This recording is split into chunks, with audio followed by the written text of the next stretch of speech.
누군가의 도움을 받아보신 적이 있으십니까? 살아오면서 나는 한 번도 도움을 받아본 적이 없다. 이렇게 얘기할 수 있는 사람은 아마도 아무도 없을 것입니다. 우린 살아오면서 수많은 사람들에게 많은 도움을 받으며 살아가고 있지요. 그런데 중요한 것은 어떤 사람은 정말로 많은 사람들에게 도움을 받습니다.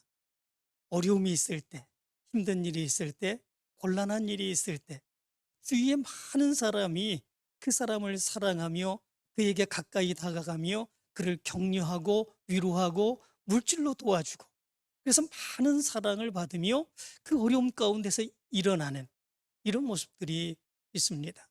그런데 반대로 그렇지 아니한 사람도 있습니다. 어떤 사람은 이제 도움을 받아야 되는데 어려움을 겪고 있는데 그 주위의 사람들이 그를 도와주지 않습니다. 오히려 도와주기는커녕 때로는 비난하고 조롱하는 그런 모습들이 있습니다.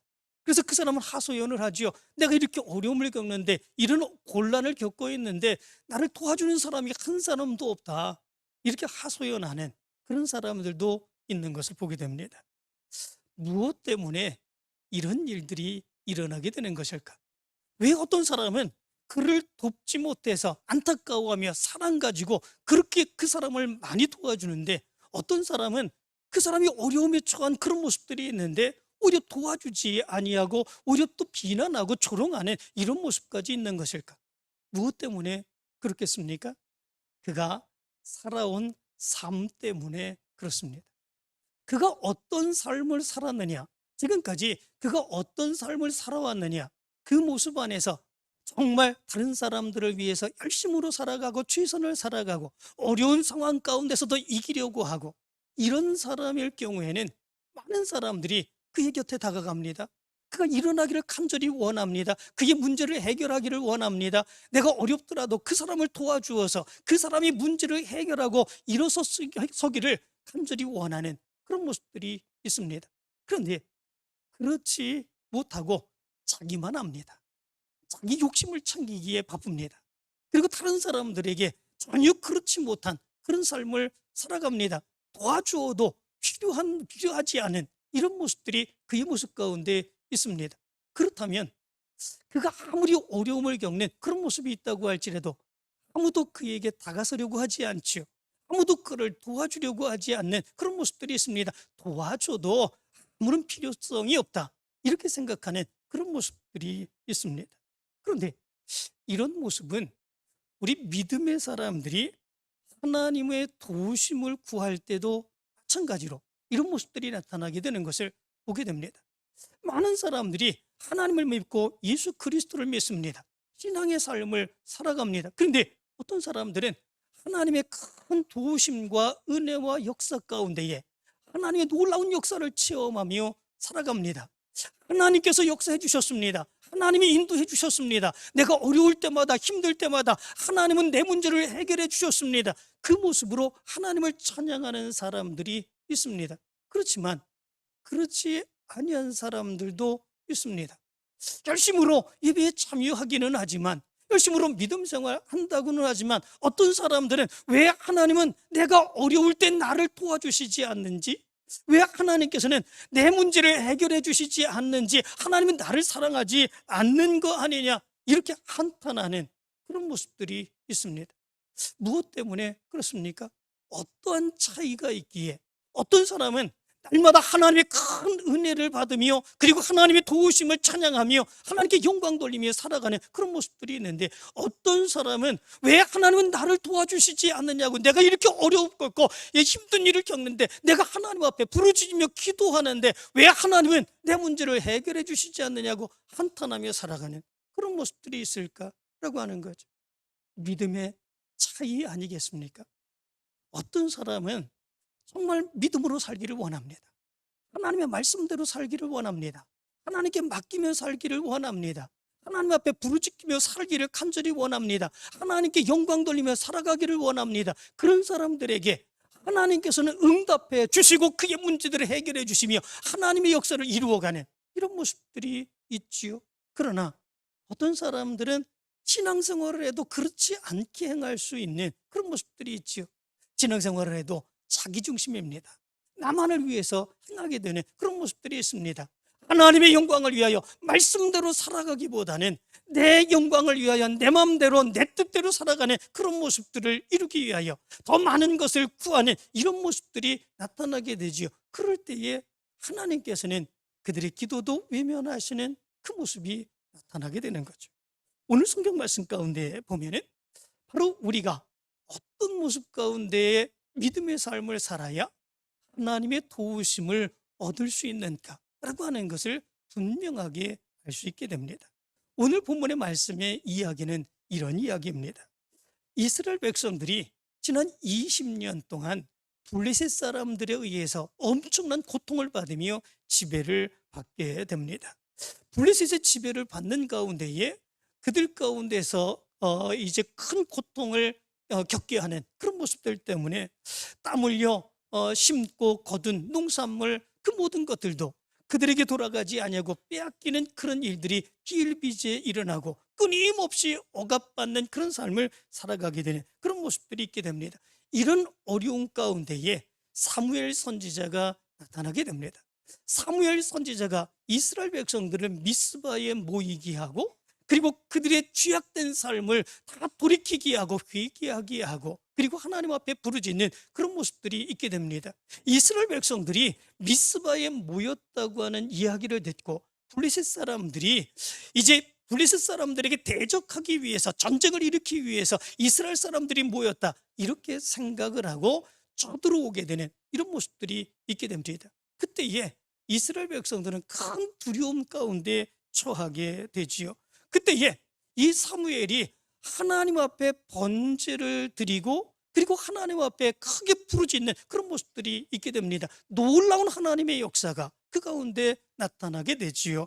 큰 우레를 하나님께서 바람으로 인하여 이 블레셋 사람들을 흩게 하고 그동안에 빼앗겼던 모든 그런 나라들을 땅들을 다 차지하게 되는 놀라운 승리의 역사가 일어나게 됩니다. 이스라엘 백성들의 힘과 능력으로는 도저히 일어날 수 없는 그런 일들이 바로 하나님의 놀라운 도우심과 역사 속에 일어나게 된 이야기, 이것이 오늘의 이야기입니다. 이 말씀을 가만히 생각을 해보면 우리가 어떤 모습으로 믿음의 삶을 살아야 하나님의 도우심을 얻을 수 있는가라고 하는 것을 분명하게 알 수 있게 됩니다. 오늘 말씀을 통해서 우리가 생각을 해보면 하나님의 도우심을 얻을 수 있는 가장 첫 번째 방법, 그것은 무엇이겠습니까? 하나님 앞에 더 가까이 나아가는 일입니다. 하나님을 만나기를 원하며 하나님 앞에 더 가까이 나갈 수 있는 모습이 우리의 모습 가운데 있어야 된다라고 하는 것입니다. 2절의 말씀 가운데 보면 이렇게 기록하고 있습니다. 그가 기랏 여아림에 들어간 날부터 20년 동안 오래 있은지라 이스라엘 온 족속이 여호와를 사모하니라, 이렇게 말씀해 주고 있습니다.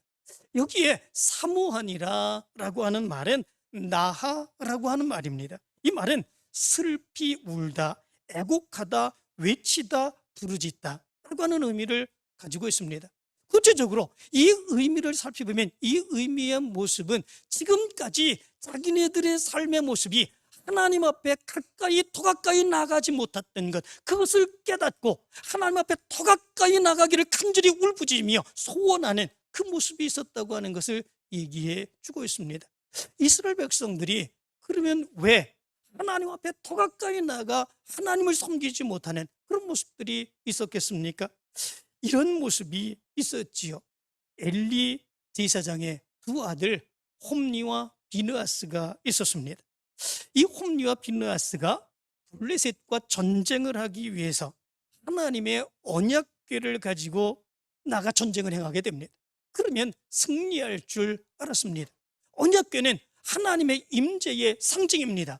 하나님이 함께해 주시고 하나님이 역사해 주시는 바로 그곳, 하나님께서 이스라엘 백성들이 하나님 앞에 나올 때에 이스라엘 백성들을 받아주시고 용서해 주시고 축복해 주시는 바로 그 하나님의 임재의 상징 언약궤, 그 언약궤만 있으면 하나님이 함께해 주시고 축복해 주신다, 능히 전쟁 가운데서 승리케 해 주신다, 그렇게 믿었습니다. 이 홈리와 비느하스는 바로 그런 사실을 믿고 이 블레셋과의 전쟁할 때에 언약궤를 가지고 나가게 되지요.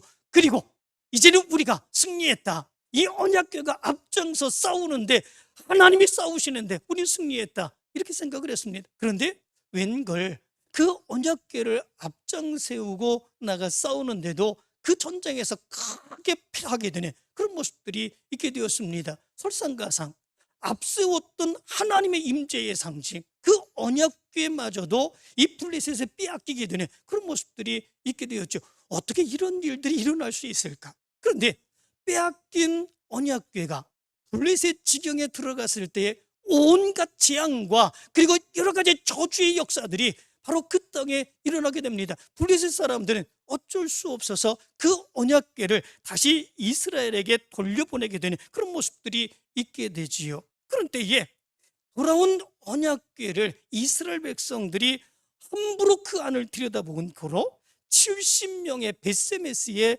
이제 사람들이 죽음을 당하게 되는 그런 모습들이 있게 됩니다. 하나님께서 임재하시고 축복해 주신다고 믿는 언약궤, 그런데 그 언약궤를 이 베세메스의 사람들 70명이 들여다본 그런 모습 가운데에 그 사람들이 다 죽음을 당하게 되는 그 모습을 보고 이스라엘 백성들은 엄청난 두려움 가운데 빠지게 되지요. 그리고 그 하나님의 언약궤를 기럇 여아림의 아비나답의 집에 두게 되는 이런 모습들이 있게 됩니다. 두려워 하나님께로 나가지 못하게 되는 그런 모습들이 있었던 거죠. 두려워 이 언약궤 근처에도 가지 못하게 되는 이런 모습들이 있게 된 거지요. 그 모습 안에서 20년이 흐르게 되었습니다. 그리고 이스라엘 백성들은 깨닫게 되었던 거죠.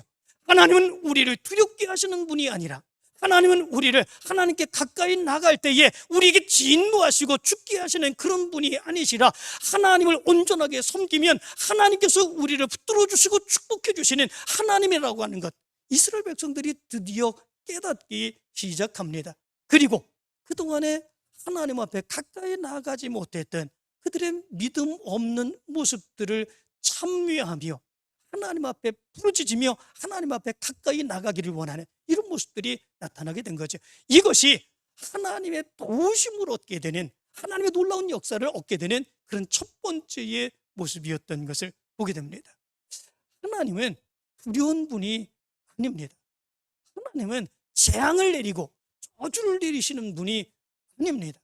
하나님의 뜻대로 행하지 아니하고 하나님의 말씀대로 행하지 아니하고 자기의 욕심대로 자기 마음대로 행하고자 할 때에 하나님은 진노하시는, 하나님께 돌이키라고 하시는 하나님의 역사가 있는 것이지, 하나님은 진노하시는 하나님, 하나님은 저주하시는 하나님이 아니다 라고 하는 거죠.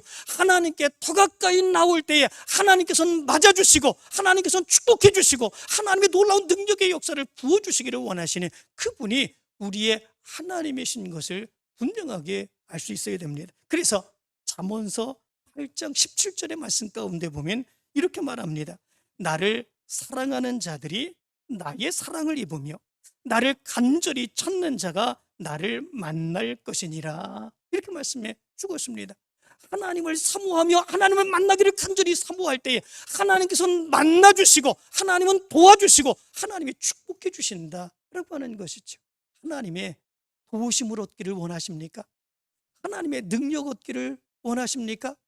두려워하지 마시고 하나님 앞에 더 가까이 나오는 여러분들 되시기를 간절히 바랍니다.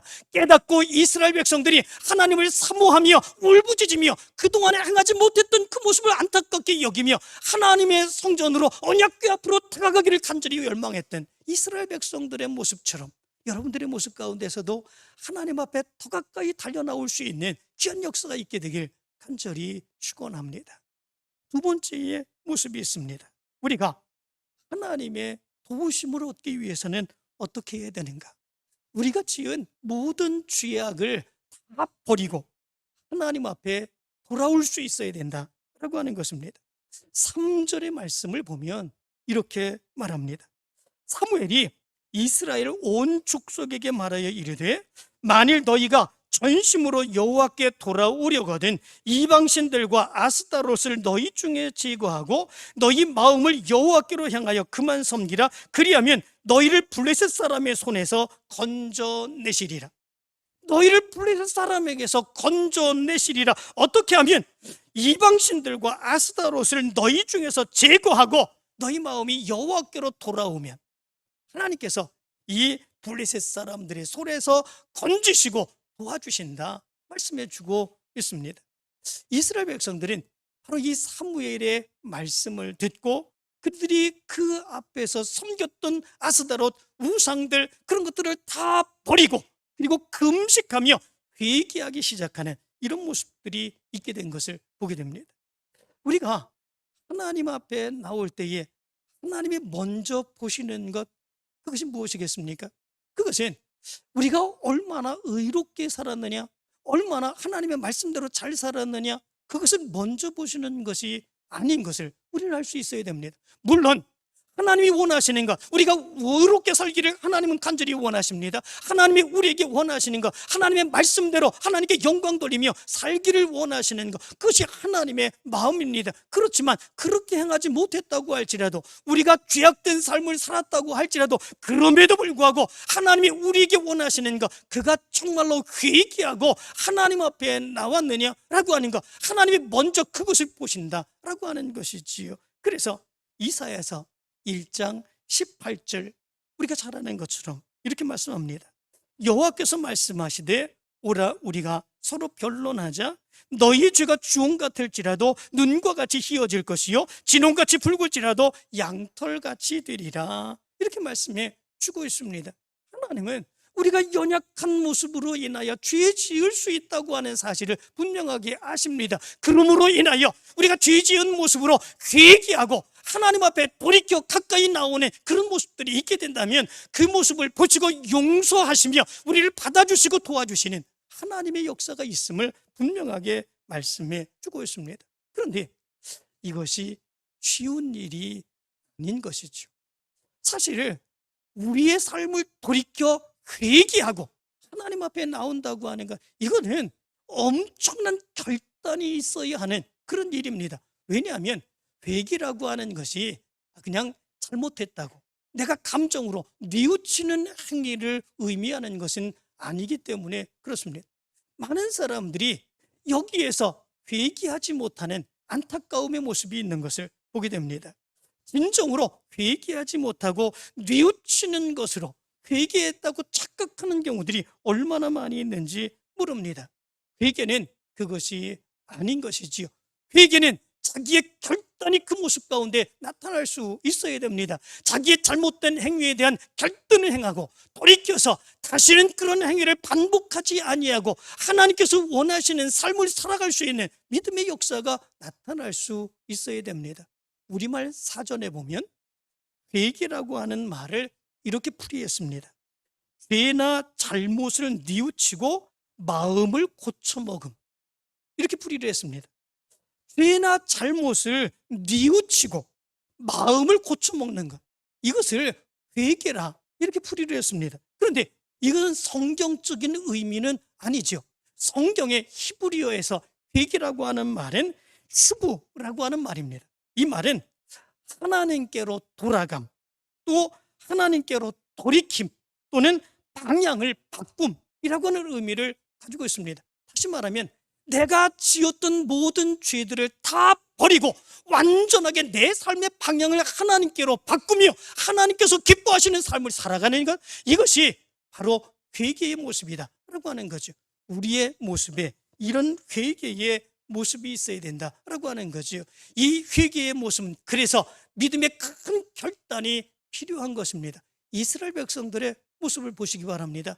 그 회개한다고 하는 것이 이스라엘 백성들에게 얼마나 어려웠겠습니까? 20년 동안 이스라엘 백성들은 하나님의 언약궤를 멀리하며 우상을 숭배하며 겸하여 하나님을 섬기는 이런 모습들이 있었습니다. 20년 동안이나 우상을 같이 섬기며 살아가는 그런 모습들이 있었습니다. 그 모습 가운데에 이방의 모든 풍속대로 살아가는 그런 모습들이 있었겠죠. 20년 동안 습관적으로 젖어서 살았던 그 삶의 모습들, 그것을 결단하여 모든 것을 다 버리고 온전히 하나님께로 나와서 하나님께서 기뻐하시는 삶을 산다고 하는 것, 그게 쉬운 일이겠습니까? 정말로 어려운 일이지요. 사가족들 보면은 아주 처음으로 예수 그리스도를 섬기겠다고 결단하고 교회 나오는 성도들 보면 믿음으로 살아간다고 하는 게 참 어렵다 얘기를 합니다. 왜냐하면 지금까지 그렇게 살아오지 않았기 때문에 그렇습니다. 교회에 나와서 신앙생활하면 새로운 그런 삶으로 살아가게 되는 것인데, 이전의 삶을 버려야 되는 것인데 자꾸 예전의 삶을 살아가게 되는, 똑같은 그런 삶을 살아가게 되는 그런 모습들이 나타나기 때문에 그렇습니다. 그 삶을 버린다고 하는 거 쉬운 것이 아닙니다. 그런데 그에게는 그 삶을 버리는 일입니다. 예전에 내가 행했던 잘못된 죄악된 삶들을 완전히 결단하고 버리는 삶입니다. 하나님 앞에 돌아올 때에, 그럴 때 하나님께서 그들을 받아주시고 죄를 용서해 주시며 하나님이 도와주시고 놀라운 하나님의 역사를 부어주시는 것을 보게 됩니다. 이스라엘 백성들은 바로 사무엘의 말씀을 듣고 그 결단하여서 그들의 우상의 숭배를 행했던 삶, 죄악된 삶을 다 버리고 하나님 앞에로 돌아오는 이런 모습들이 있게 된 것을 보게 됩니다. 그럴 때에 하나님의 놀라운 능력의 역사를 체험하게 되었던 것을 보게 됩니다. 여러분들의 삶에도 단순하게 뉘우치는 것이 아니라 내 마음속에서 잘못했다 깨닫고 마음의 죄책감만을 갖는 것이 아니라 믿음으로 결단하여 내 죄악된 삶을 버리고 하나님 앞으로 나오는, 하나님이 기뻐하시는 삶을 살아갈 수 있는 여러분들의 삶이 되기를 간절히 원합니다. 그리하여서 하나님의 도우심의 역사를 체험하게 되기를 간절히 축원합니다. 마지막 세 번째 모습이 있습니다. 이 세 번째, 하나님의 도우심을 얻을 수 있는가, 그것은 하나님께 끊임없이 부르짖으며 기도하는 겁니다. 다시 말하면 나의 도움은 하나님께로부터 온다. 내가 하나님 앞에 간절히 아뢰면, 하나님께 부르짖으며 기도하면 하나님께서는 들으시고 하나님의 능력의 역사를 부어주신다라고 하는 믿음으로 하나님 앞에 부르짖으며 기도하는 것, 그 모습이 하나님의 능력을, 도움을 얻을 수 있는 방법이다라고 하는 것입니다.